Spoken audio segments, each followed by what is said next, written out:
Voici Gandhi, un leader emblématique de la lutte pour l'indépendance de l'Inde du joug colonial britannique au XXe siècle. Son héritage de non-violence et de désobéissance civile continue d'inspirer des millions de personnes à travers le monde. Pendant cette vidéo, nous plongerons dans les moments clés de la vie de Gandhi, de sa naissance à sa mort, en mettant en lumière les actes héroïques qui ont mené à l'indépendance de l'Inde. Alors préparez-vous à un voyage captivant à travers l'histoire et la philosophie de ce grand homme. Gandhi est né le 2 octobre 1869 à Port-Bandar, en Inde. Cette date marqua le début de la vie de l'un des leaders les plus emblématiques de l'histoire.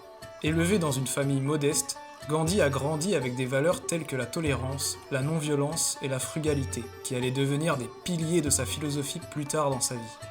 Après une éducation de base en Inde, Gandhi a pris la décision de poursuivre ses études en Angleterre, où il a étudié le droit. C'est pendant son séjour en Angleterre qu'il a été exposé aux idées du mouvement pour les droits civiques et l'égalité, ce qui a influencé son engagement futur pour la justice sociale. Après avoir obtenu son diplôme en droit, Gandhi est retourné en Inde et a exercé en tant qu'avocat.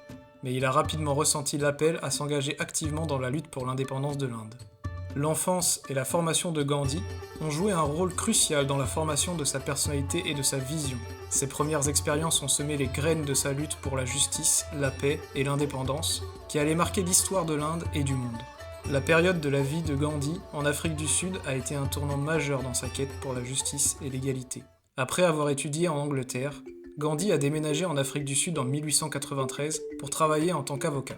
Cependant, il a rapidement été témoin de la discrimination et de l'injustice infligée aux Indiens qui y vivaient.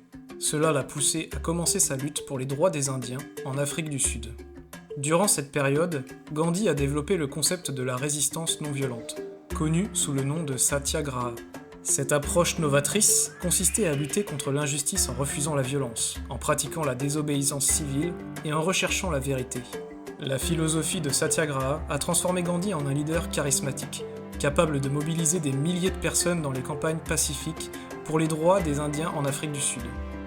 Gandhi a vécu en Afrique du Sud pendant plus de 2 décennies, marquant un chapitre majeur de son engagement pour la justice. Les répercussions de son expérience en Afrique du Sud allaient influencer ses actions futures en Inde et dans le monde entier. L'Inde, au début du XXe siècle, est marquée par la domination coloniale britannique. Elle était soumise au Raj britannique, un régime colonial qui avait un contrôle total sur le pays.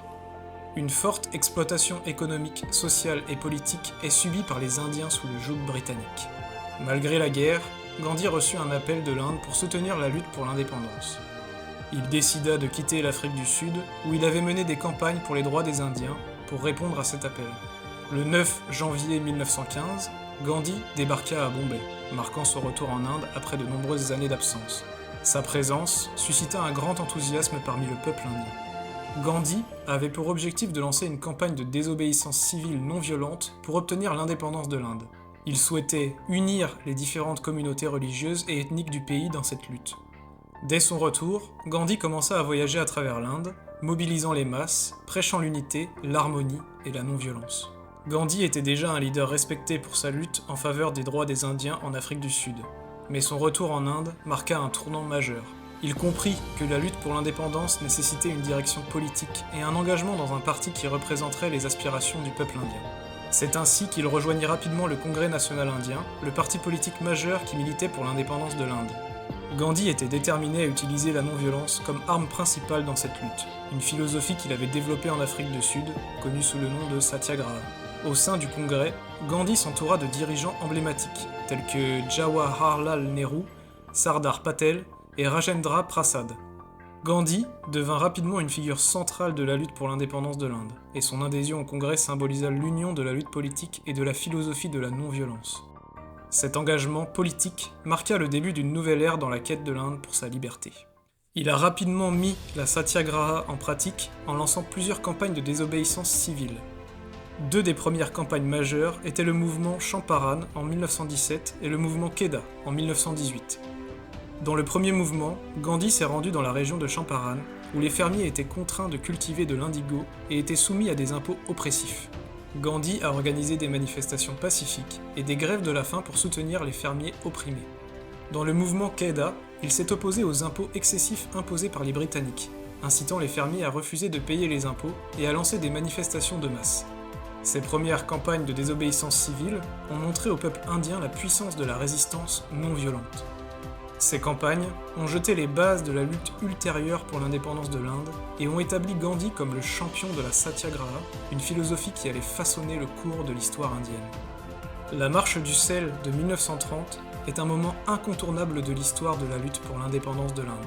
Cette marche emblématique, dirigée par Gandhi, a été une démonstration extraordinaire de la puissance de la résistance non violente. Gandhi avait choisi le sel comme symbole de la lutte contre l'oppression britannique. À l'époque, les Britanniques imposaient un monopole sur le sel, ce qui signifiait que les Indiens devaient acheter ce produit essentiel à un prix élevé. Pour défier cette injustice, Gandhi a entrepris la marche du sel, de Sabarmati Ashram jusqu'à Dandi, une plage située à plus de 380 km. Des milliers d'Indiens se sont joints à lui en cours de route, faisant de cette marche une véritable révolution pacifique. Gandhi et ses partisans ont marché pendant 24 jours, récoltant du sel de l'eau de mer, enfreignant ainsi la loi britannique. La marche a suscité une attention internationale et a été un tournant dans la lutte pour l'indépendance. La marche du sel a montré au monde entier que la non-violence pouvait être un outil puissant pour la résistance. Elle a inspiré de nombreuses autres campagnes de désobéissance civile et a finalement contribué à l'indépendance de l'Inde en 1947. Cette marche reste un symbole de la détermination et du pouvoir du peuple pour lutter contre l'oppression. L'assassinat de Gandhi en 1948 fut un événement tragique qui a bouleversé l'Inde et le monde entier.